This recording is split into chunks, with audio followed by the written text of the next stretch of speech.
आज आल party meeting में कई सारे मुद्दे उठाए गए और खास तौर से जांच एजेंसियों का जो दुरुपयोग हो रहा है विपक्ष के नेताओं पर, जिसकी सबसे ज्यादा भुक्तभोगी पार्टी आम आदमी पार्टी है।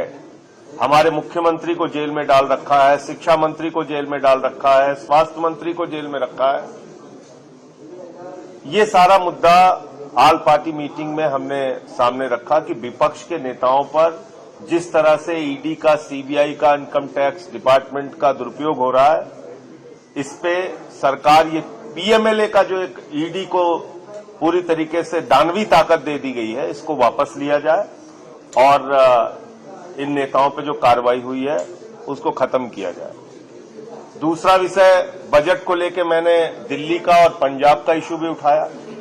देखिए, बजट अभी आने वाला है, लेकिन पहले ही मैं बजट लीक कर सकता हूं और दिल्ली के मामले में तो मैं लीक कर सकता हूं। 325 करोड़ से ज्यादा हम लोगों को नहीं मिलेगा। पिछले 9 साल से 325 करोड़ मिलता है दिल्ली को। लाखों करोड़ का टैक्स हम लोग देते हैं, लेकिन 325 करोड़ से ज्यादा नहीं मिलता। वो मुद्दा उठाया। इसके साथ साथ जो आज की तारीख में एक बर्निंग इश्यू है कि आपने एक ऐसा फरमान जारी कर दिया जो हिटलर के शासन में होता था। यहां कोई नाजीशाही थोड़ी चल रही है।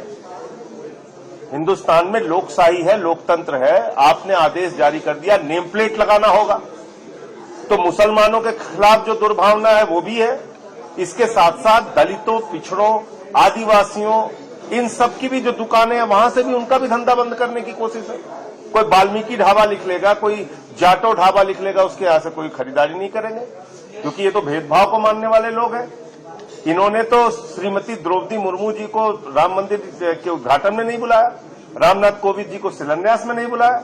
ये तो वो पार्टी है। तो इसलिए ये जो फैसला है ये दलितों, पिछड़ों, अल्पसंख्यकों के खिलाफ है, आदिवासियों के खिलाफ है। दुर्भावना की राजनीति को खुलेआम और संविधान के खिलाफ है। बढ़ावा दिया जा रहा है। जो ये कहा जा रहा है कि भाई कांवड़ यात्रा से गुजरने की तरफ आपको नेम प्लेट लगाना पड़ेगा। हिंदुस्तान का इतिहास ही नहीं पता इन लोगों को। जय श्री राम के झंडे बनाने वाले मुसलमान, देवी देवताओं के वस्त्र बनाने वाले मुसलमान, अमरनाथ और वैष्णो देवी की यात्रा में सहयोग करने वाले मुसलमान। तो आपको कुछ पता ही नहीं है, आप ऐसे ही देश को तार तार करने पे लगे हुए हैं। तो ये सारे मुद्दे उठाए गए हैं और जो छोटी पार्टियां हैं उनके लिए भी मांग की गई है कि भाई कम से कम उनके मेंबर को 7 मिनट, 5 मिनट इतना समय जरूर बोलने के लिए दिया जाए। 0 आवर जो हम लोग उठाते हैं उस पर कार्रवाई हो। ये सारे विषय उठाए। डिप्टी स्पीकर को लेके आदरणीय रामगोपाल जी ने मुद्दा उठाया कि भाई डिप्टी स्पीकर हमेशा विपक्ष का रहा है, तो विपक्ष का ही डिप्टी स्पीकर होना चाहिए।